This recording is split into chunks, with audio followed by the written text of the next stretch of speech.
So these are all, I gave you in an email a few weeks ago a set of topics that I wanted you to think about, to make bullet points, make notes on. The ongoing role of the parent, the Suzuki Triangle, parents as partners,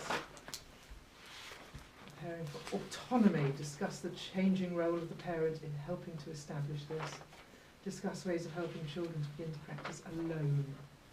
I think those were the topics I gave you. And these are all things that are obviously down on the ESA list of requirements, and I suppose they're things that they're obviously things one needs, and they're things one might be asked about in the exam, I guess. Some of these are level 2 and level 3, but parent education is parent education as far as I'm concerned. So I thought we'd start with the ongoing role of the parent, which goes with the level 2, is the level 2, one of the level 2 topics. I mean, obviously a whole load of these overlap tremendously. How about we'll go around and everyone just say briefly one thing about what they think is important for the parent to know about the ongoing role. No, let's start with Ben. Let's start with Ben. Just something that's important for parents. I think not letting the listening slide.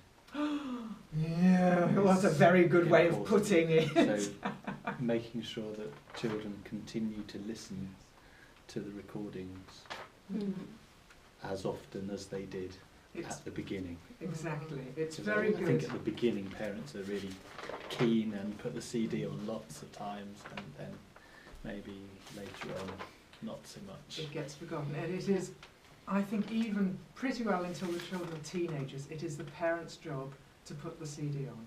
Even your 9-year-old, it's not your 9-year-old's responsibility to put on the recording. It's the parent's responsibility. You can ask the child to put it on, but it's the parent who must make sure there's the time, there are the opportunities, there are the CDs and CD players throughout the house and the car and so on. I mean, sometimes, quite often, if I think things aren't going so well with the children, and I ask the parent, how much listening are you doing? Oh, the CD player in the car's broken. Get it repaired. It's not, these days, these things are not a huge expense. You can even order it. I remember checking this once when I had this thing from a parent. You can order it from Argos and they will come and put it in into your car for about 30 quid or something. It's not a big deal these days. So yes, they start off, as a teacher you tell the parent, listening, an hour or 2 a day, fine. It's a very, very good point. Don't let the listening slide. The parent is still responsible. Good point, listening. Claudia, what else must the parent be in charge of, be responsible for? Repeat the question. What, we are talking about the role of the parent, so what else, what is another role of the Suzuki parent?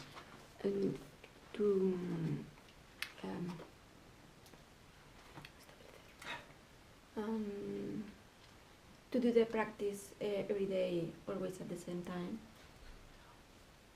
because for the child it's important to create an habit. Yes, to have a routine. And when the child grow, that he follows studying at the same time with the same timetable. Very good. So to encourage the practices to take place regularly. Yeah. Absolutely. Very, very, very good point. I think some days will be different from other days. You know, there is a routine, perhaps every morning at 7 o'clock in the morning, but in the evenings, Monday it must be at 4 o'clock, Tuesday it must be at 6 o'clock, Wednesday it must be because of other commitments. But yes, to have the regular routine. And again, it is up to the parent to make sure there is time, and not to fill the whole evening with swimming lessons and playgroup and Chinese lessons and, you know, whatever it is.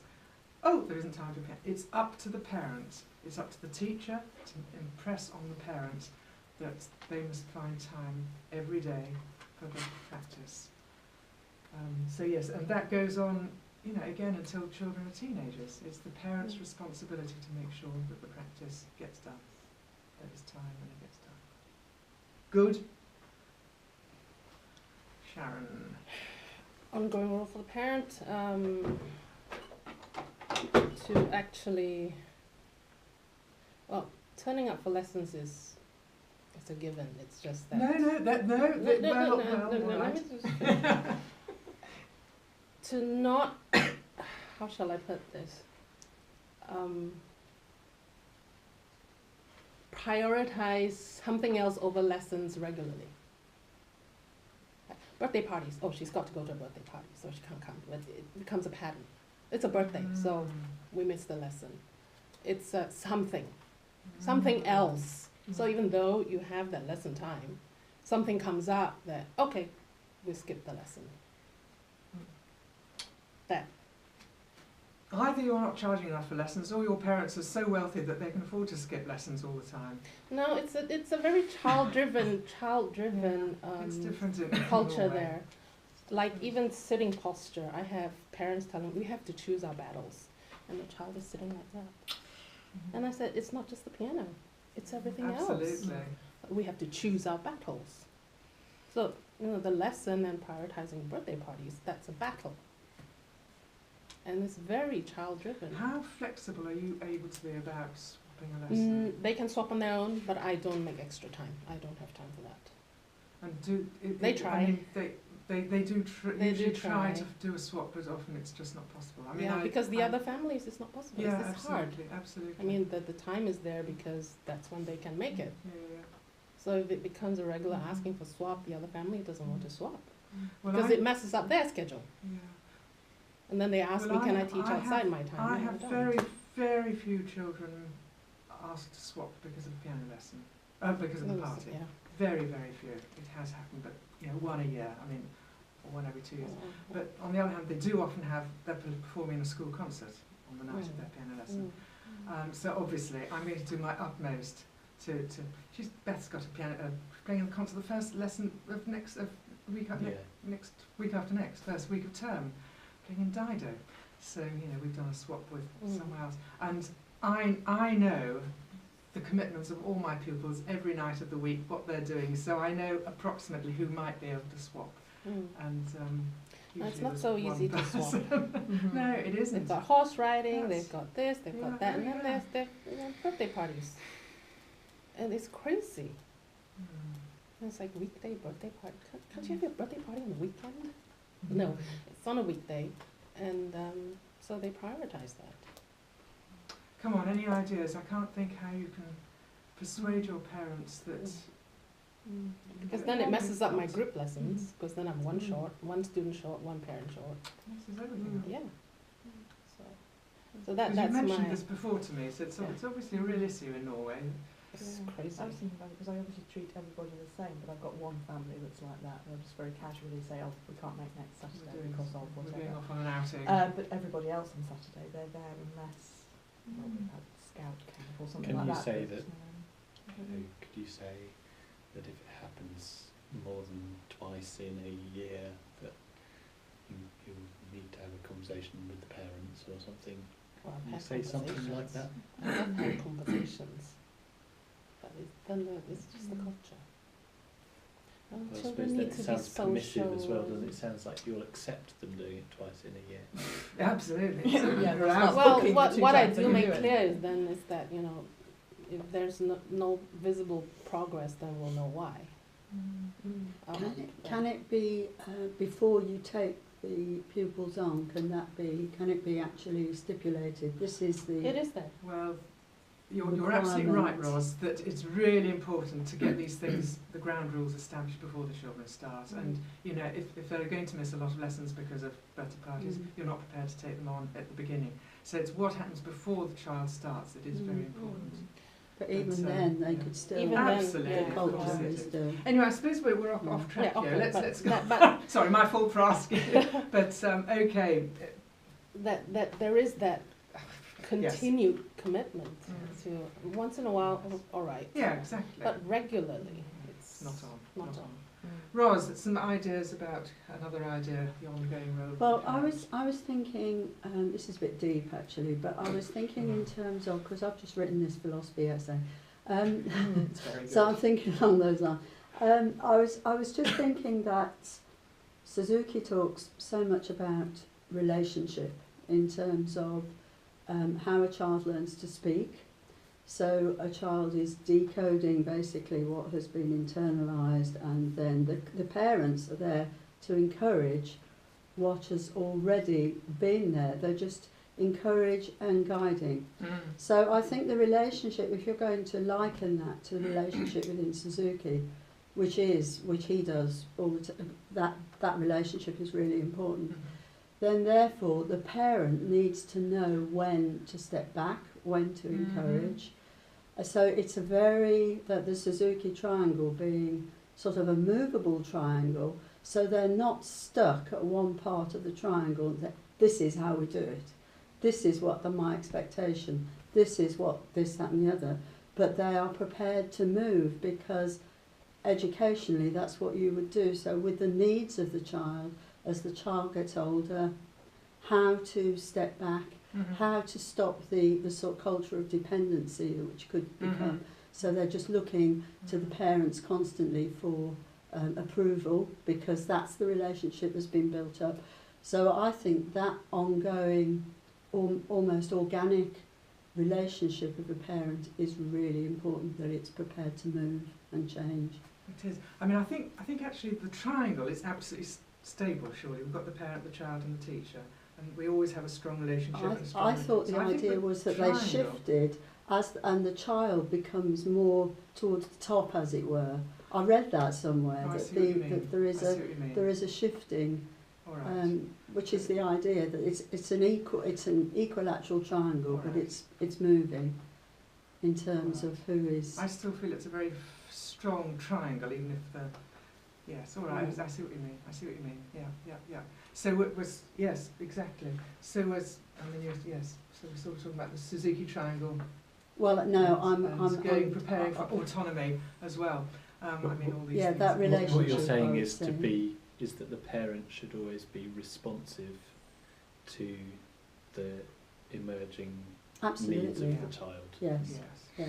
So you Yes. don't just remain. Yes, you can't keep responding to your 9-year-old in the way you did with your 3-year-old. Yeah, You've got to be Yeah, aware of what a they need. relationship is the absolute vital Yes. thing Absolutely. to retain that. Yup. Thank you.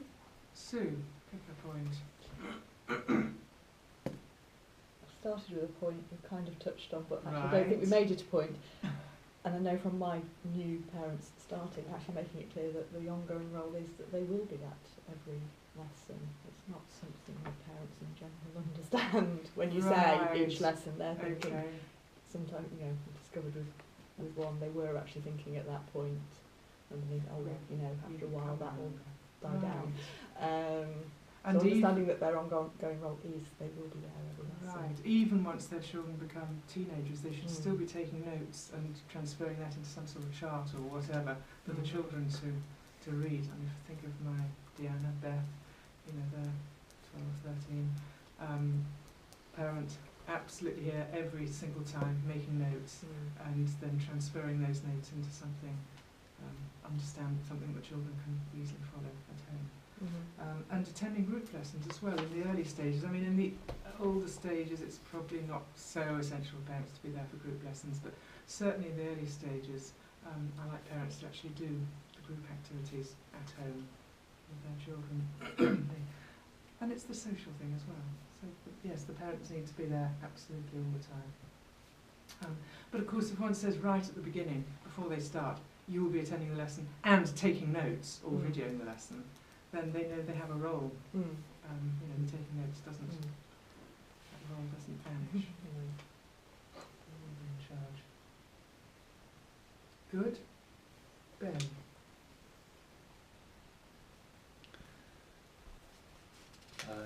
To manage practice of review pieces constantly. Here's the parent speaking each time, the listening, the review. Absolutely. And yeah, so why is that difficult at home? Why is that less easy than learning a new piece on the whole? I think it's because children get more excited about learning a new piece Exactly. than reviewing an old piece. Exactly. And it's easy for them not to see the point of reviewing the old piece, whereas Yeah. we know actually reviewing the old piece is probably more useful than learning the next piece. And we're talking about, what, a third of the practice being spent on old pieces rather than new pieces and so. I mean, it's not just 2 minutes of practice on review, it's substantial amounts of practice we want on review. And you constantly have to be finding new ways to review things, new systems for cataloguing things or listing things or choosing things or games and left hands and right hands, and you have to mix it up all the time, otherwise it gets dry and boring. Just want to share something. This is what I do for my kids. I bought this, it's at IKEA. You know, there's the bullseye thing, but it's a spider web.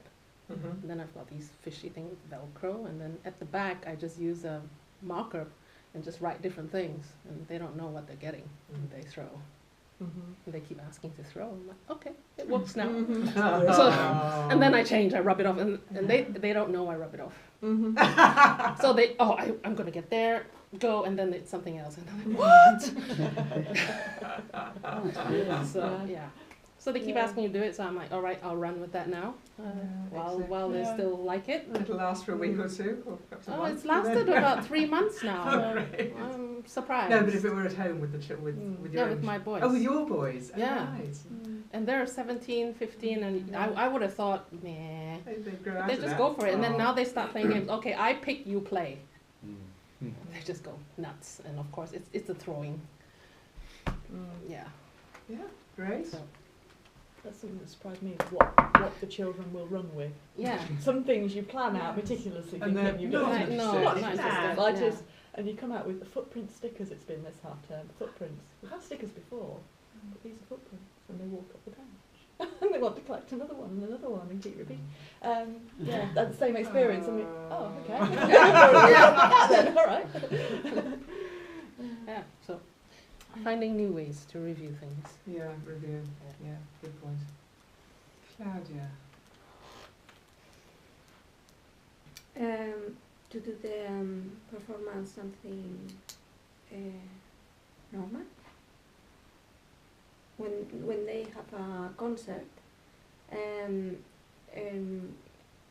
at least my parents are quite nervous, and they live something very special for the children. It's the same, like the parents live